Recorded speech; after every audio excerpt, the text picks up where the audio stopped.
თინა, გიორგი, საბა, მარიამი. ნიკა. როცა მიზანი მაქვს. როცა ზუსტად ვიცი, ვინ ვარ და რა უნდა ვაკეთო. როცა ჩემი შრომა ფინანსურად ფასდება. როცა ჩემ გადადგმულ ნაბიჯებს რეალური შედეგი მოყვება. მათთვის, ვისაც სურს გერმანიაში პროფესიულად განვითარდეს.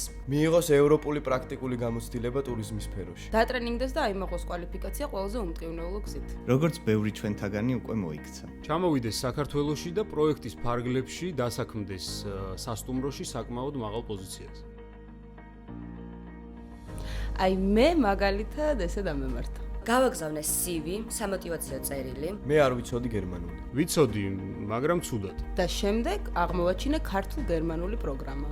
სწავლობდი 2 თვის განმავლობაში საქართველოში და დასრულებისთანავე წავედი გერმანიაში სამთვიანი პრაქტიკის გასავლელად. მოხვდი პროფესიონალებთან ძალიან მეგობრულ გარემოში. სადაც კარიერის დაგეგმვა პრიორიტეტია. ვუყურებდი ჩემს თავს და ვგრძნობდი თუ როგორ ვიზრდებოდი ყოველდღიურად. საშუალება მქონდა რომ მეფიქრა მხოლოდ საქმეზე, რადგან იქ ცხოვრებას მთლიანად პროექტი აფინანსებს. ამ 5 თვიანი გამოცდილების შემდეგ მე უკვე სასტუმროს სერტიფიცირებული მენეჯერი ვარ. სახელმწიფოსგან განათლების დამადასტურებელი საბუთი მაქვს. რითიც ნებისმიერ პრესტიჟულ სასტუმროში შემიძლია დასაქმება. და ხო, რაც ყველაზე მთავარია. ზუსტად ვიცი ვინ ვარ და რა უნდა ვაკეთო. აბა რა. კი. ძალიან ბედნიერი ვარ. გამოვიდა. და გამოგივა შენც.